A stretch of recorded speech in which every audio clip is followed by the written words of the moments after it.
Question number 21. What is the sum of the first 6 terms in the sequence -4, 4, -4, and so on and so forth?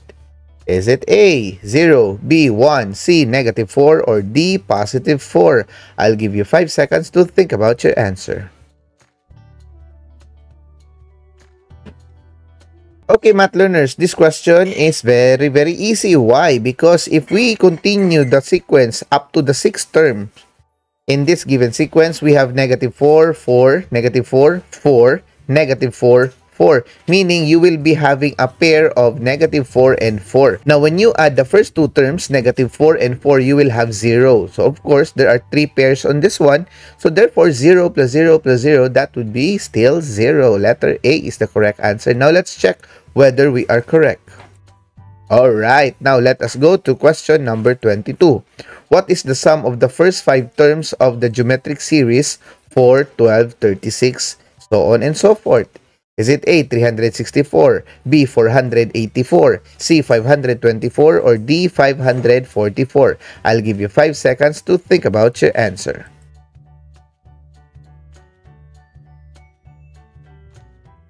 Alright, my dear math learners, the safest way here is to continue these next terms up to the 5th term. And then, when you get those numbers, you just add them together in order to get the sum. So, how do we do that? Of course, we already see clearly that in this geometric sequence, the common ratio is +3. Of course, that one is +3. So, 36 times 3, that would give us 108. Now, continuing 108 times 3, that would give us 324.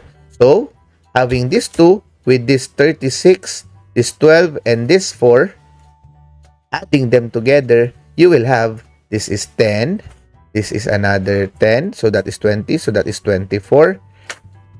Carry 2, 2 plus 2, that is 4, 4 plus 3, that is 7 plus 1, that is 8, and then this is 484. Therefore, the correct answer is letter B. Let's check whether we are correct. Alright, now let us go to question number 23. John saved 15 pesos on the first week. He plans to increase his savings by 8 pesos weekly for the next 9 weeks. The info below is his savings for the first 3 weeks. What type of sequence represent the savings of John? Is it A, arithmetic sequence, B, geometric sequence, C, harmonic sequence, or D, Fibonacci sequence? I'll give you 5 seconds to think about your answer. Alright, my dear math learners, as you can see in our situation, John saved 15 pesos on the first week and his savings is increasing by 8 pesos. So meaning, we are adding 8 pesos. And that is an example of very good. Letter A, arithmetic sequence. Now, let's check whether we are correct. Alright, now let us go to question number 20.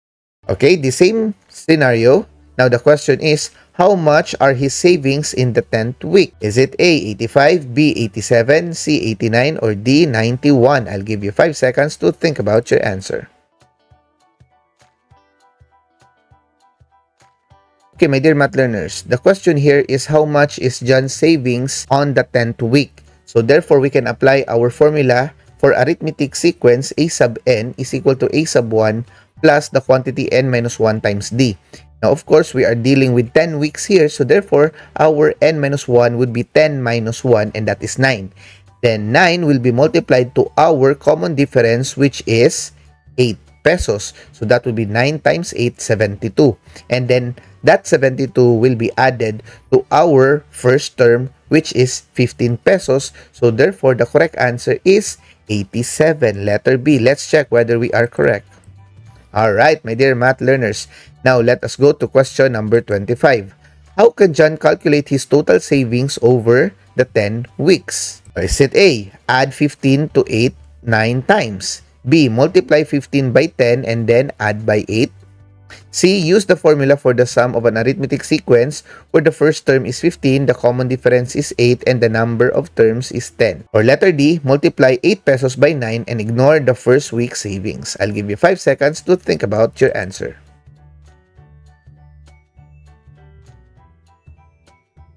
Alright, my dear math learners, among the choices here, the safest way, of course, the correct answer is by the use of the formula for arithmetic series. Okay, so the correct answer here is letter C. Alright, let's check.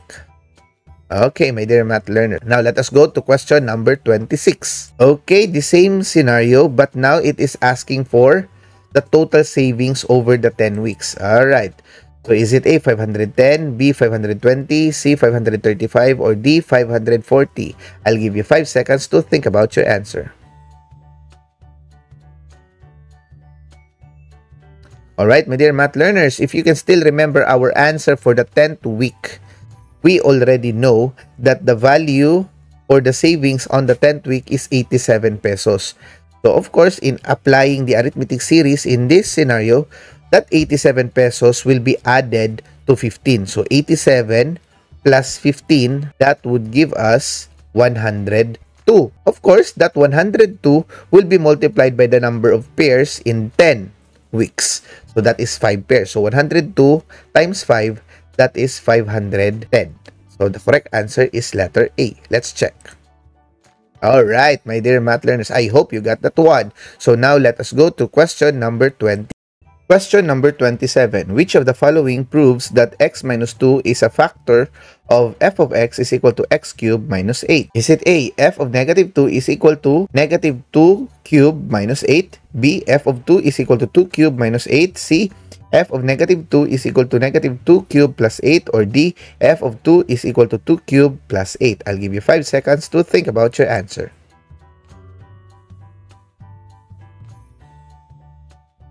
Alright, my dear math learners, as you can see in our given function, we have here minus 8. So therefore, by substitution, of course, we still have minus 8 on our last part. So C and D is already wrong in these given choices. Now, how about this one, x minus 2? Of course, remember that in the context of x minus C as its divisor, the C there is the opposite of the value being here. So if we see negative 2, then the actual value of C is positive 2. Our function value is positive 2. So the correct answer is letter B. Let's check whether we are correct. Alright, now let us go to question number 28. When the polynomial x cubed plus 4x squared plus 5x minus 14 is divided by x plus 3, what is the quotient? Is it A, x plus 3, B, x squared plus x plus 2 minus 20 over x plus 3, or C, x cubed plus 4x squared plus 5x minus 14, or D, 0? I'll give you 5 seconds to think about your answer.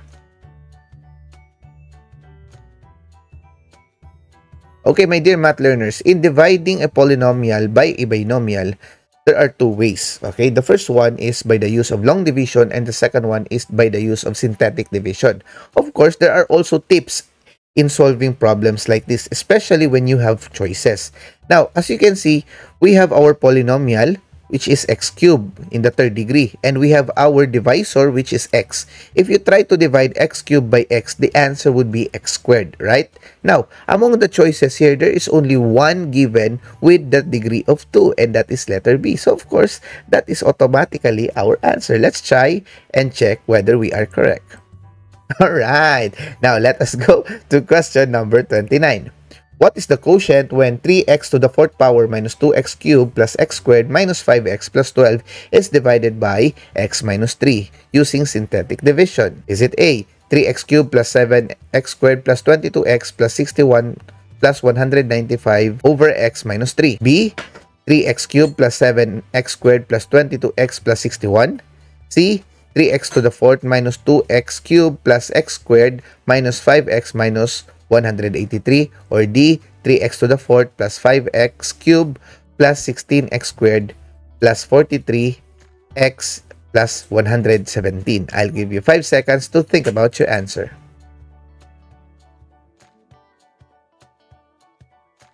Alright, my dear math learners, I will be showing you how to apply the synthetic division in this problem. So first, our divisor is x minus 3. So in synthetic division, we will be using positive 3. Alright, and now we will be getting the numerical coefficient of our polynomial. So that would be 3, negative 2, 1, negative 5, and 12. All right. And then we will be making a long line there. The technique here is bring down, multiply, then add. Okay, so we bring down 3, we multiply, that would be 9, and then add, that would be 7, times 3, that would be 21.